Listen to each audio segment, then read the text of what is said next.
everybody. Well, this afternoon I'm going to head in the woods and cut some tamarack, and I need one big 20-foot pine log that will make 2x10 by 20s for one customer that I need to saw out some wood for. The tamarack is going to be a continuation of my barn.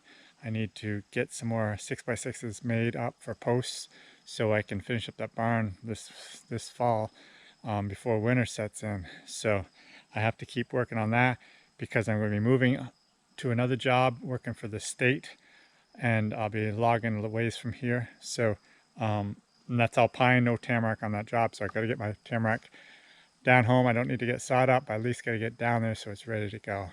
So this morning I came in here and logged to just cut some white pine and brought out one wagon load this morning, and I have Lady and Bill today, and it was very hot and humid this morning.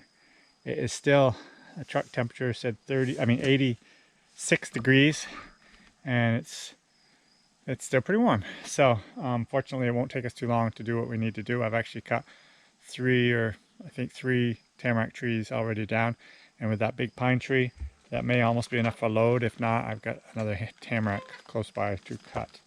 And then tomorrow, probably because it's supposed to rain tomorrow, hopefully I'll have time between showers to run up with the horses and grab the wagon load of logs that need to go back down to my place. So let's head in the woods and see what we can do. Okay, we're out in the pine plantation.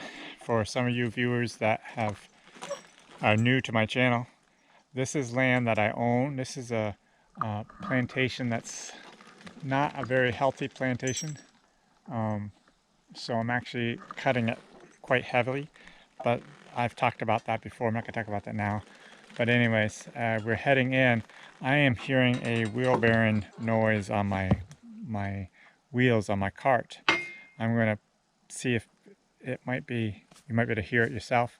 But when we get down to where my skid steer is, I'm going to try to get some oil on these wheel bearings. Of course, with all the other noise with the wagon and all, you probably won't hear the noise from the wheel bearing, but I did hear it.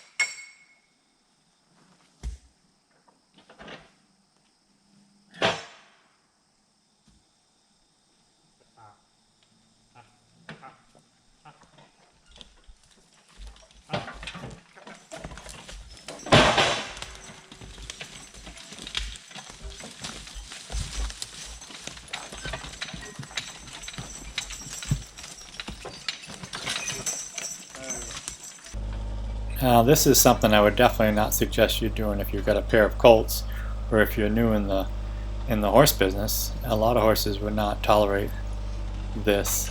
I mean, lifting this cart up like this with them still hitched to it. But these guys are used to it, so it's not a problem. So what I do when I start hearing these wheel bearings squeaking a little bit, to prolong the life of them considerably, I will just take my barn chain oil, which is a very sticky oil, and then I would just slosh a bunch in on the bearings. The bearings are exposed, so they do get dirty, and of course that's one reason why they get squeaky. I pick up both sides of the cart so that I can dump a little bit of oil in from both angles on both wheels. Okay, we're down where we're cutting. I got a top pine log down further, I'll show you. There's a couple small tamarack that will work just fine for my posts. I just need 6x6s, and then I need one 20-foot log, and I'm hoping this one will make it to make some 2x10 by 20s.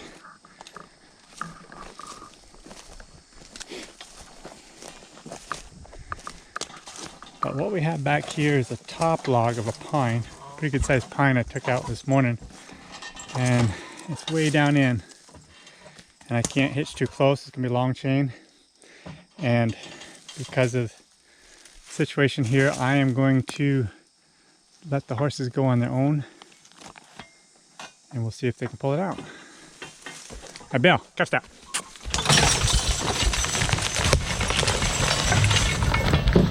Oh! Now back. No problem. We live in what I kind of consider fairly flat country. Right here is a pretty good little hill to go up. It's not steep, but it's plenty steep enough. And this is not a very big piece either, but considering where it just came out of, they did well. So we'll run this one out to landing and come back and get these tamarack. So my plan is to cut one of these trees in half. One of them's kind of behind another standing tree that would cause a little trouble. So I'll cut that one in half and take a tree and a half each hitch. This one right now is no place to get a chain on very easily, so I'm just using the logging tongs. And then the other one I will put a chain on. Lady's being a little bit impatient here today. But then that's Lady for you. She's quite often that way. Yeah.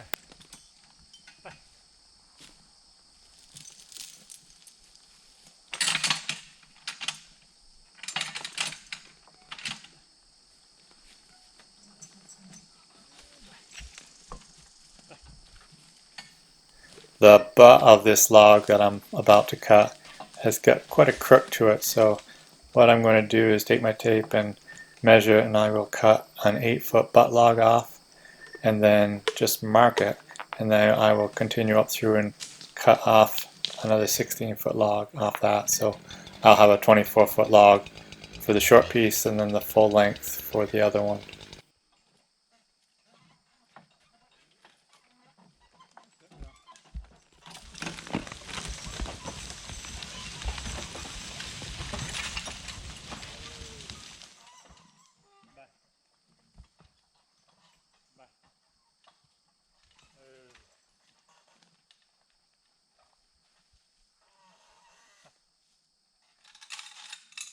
As I get back to doing more logging, I hope to share with you some of the ways that I do it.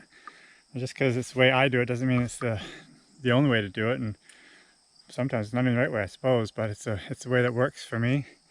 So like even today, right now, I had those 3 tamaracks trees and I took out 1.5 of them, and I'll come back and get the other 1.5 in the next hitch.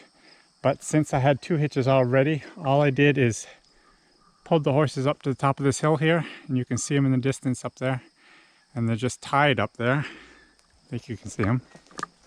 So there they are right there with that 3.5. And since I have another hitch all ready to go, because it's summertime, because it's so warm, what I have done is I'm letting them stay there and rest a little bit. And I got this tree, which is the next tree I'm going to cut, about ready to go down. I don't want to cut it yet because I still have those 2 pieces right there to get. So all I did basically is notch it, and it's ready to go. I did bore cut it, which I'll explain sometimes a little clearer in my videos, but it's still got a huge part at the back that's holding, so there's absolutely no risk of it falling over when I come back down here and hitch onto with the horses to get these two more logs out of there. So just want to explain some of these things as I go along and try to explain why I do some of the things that I do.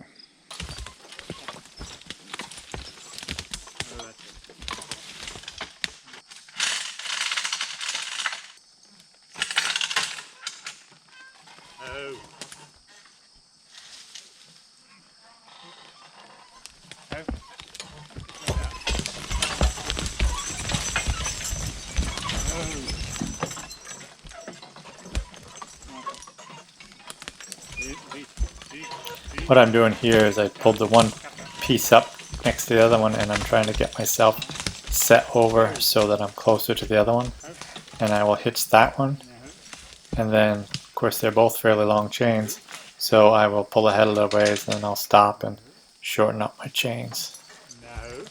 If you have a question of what I'm doing, put it in the comments below. I may not answer it on the comments, but I will try to answer it in some of my videos in the future.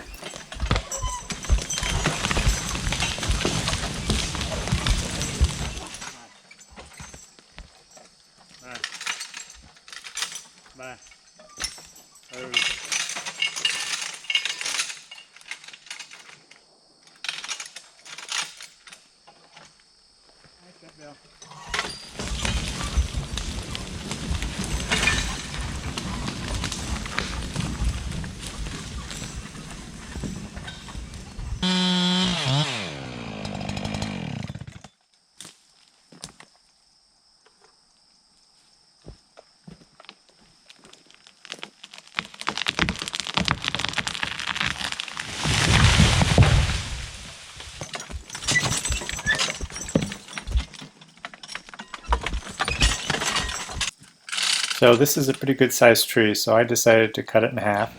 I cut the 20-foot log off, and that's what I'm going to take up the hill, and then I'll come back and get the rest of it later.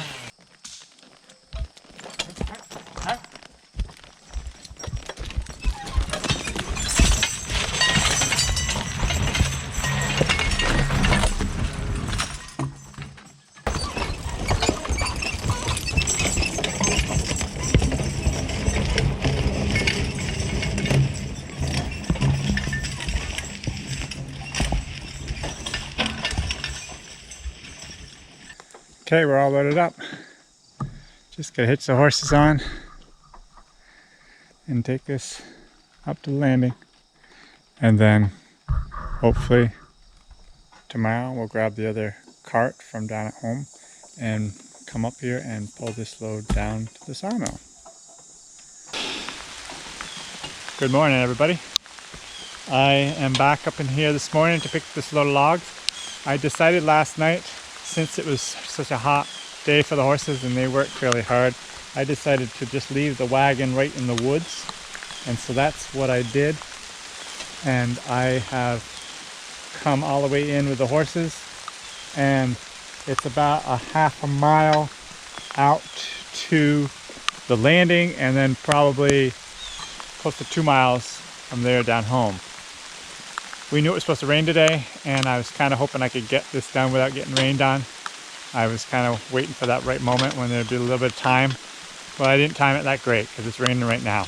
But anyways, I have my new raincoat that I was given from a company in Sweden, actually.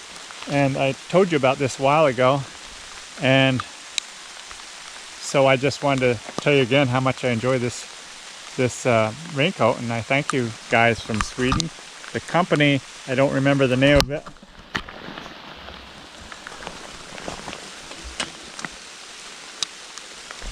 That's the emblem. I hope you can see it. But anyways, it's a great jacket, and I'm surely glad I have it today. So we will head out of here with the horses and get this load home. So I found out what the company's name is. It's called Revolutionary Race for these clothes. I also have a pair of pants that I like quite well. You've seen them on the videos also. So these clothes are available on Amazon with Prime shipping. So you get the product the next day. If you use the code 15 with Jim, you get 15% off your purchase. We will have a line in the description if you're interested in buying anything.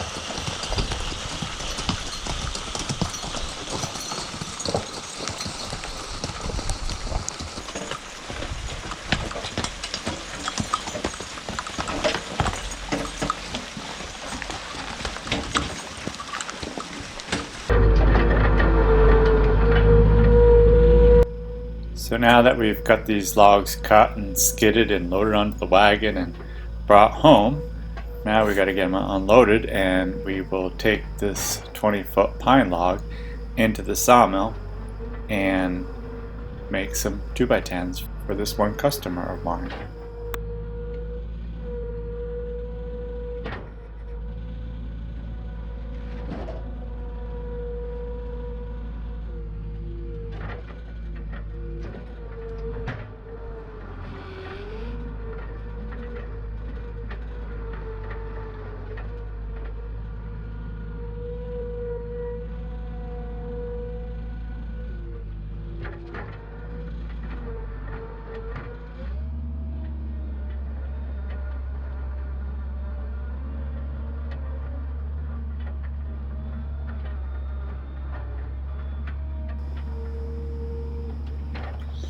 The tamarack is not going to get sawed today. It can just sit here, and we get another rainy day, then I'll start sawing that stuff out from our barn.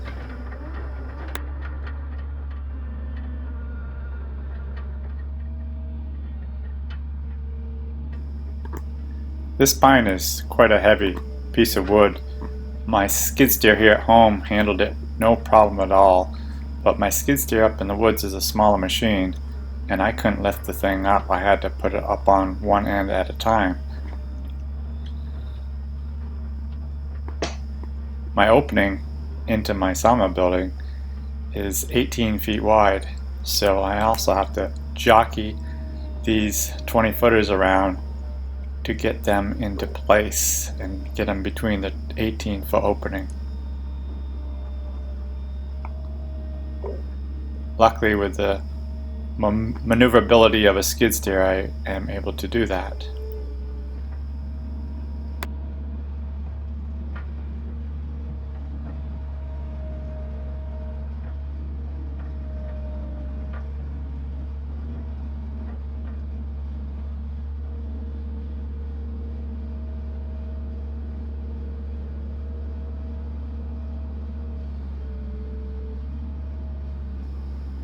My sawmill is actually capable of sawing 21 feet long, but that leaves me absolutely no room on the ends, so I don't like to cut them that long. So this is probably 20 foot 4 inches, and it's still a tight fit. And my head on my sawmill is not quite high enough. I'm having troubles hitting the debarker, but here I'm just checking because there's marks on the mill to show you where you can position your log so you can still cut it. So that's what I'm doing here.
20-foot logs are awful hard to cut for several reasons. My board return, because the logs are so long, will not drop behind the piece that I want to drag off, so that doesn't work very well.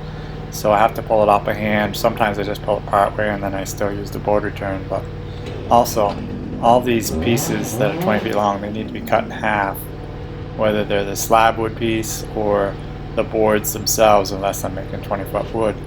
And so I have to cut this right now. I'm cutting the slab wood in half so that I can put it on my pile, because I don't want 20-foot stuff, because then I can't get it out the building. So it just makes for a lot of extra work.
This is a 2-inch piece that I decided to make into one of my 2x10s, but I didn't want to put it through the edger, so I just chose to slide it off the cant and flip it up on edge and edge it right here on the mill while the rest of the log was still here. So I'm measuring to make sure it's going to make a 2x10. Then I flip it up and cut the one edge off it.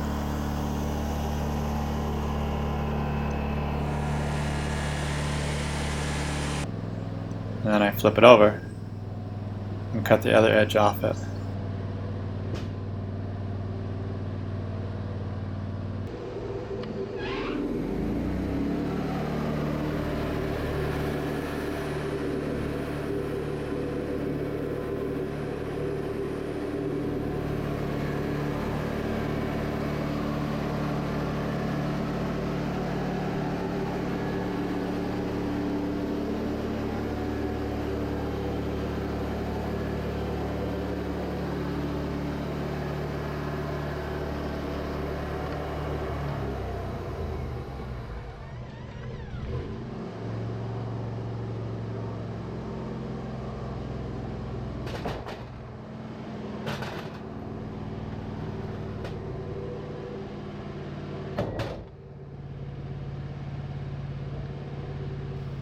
Okay, one done, one to go.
Okay, there's my two 2x10 by 20s. That's all I need out of this log. I would normally saw this up into something else, but under the circumstances, I think I'm just going to leave the cant right there. Who knows? This guy may have troubles and need another 2x10 by 20, so I don't need any lumber right now. So just in case, I'm going to leave that there for him, just in case he makes a mistake and cuts it the wrong length. So, that's it for today. Hope you enjoyed the video. Have a great day.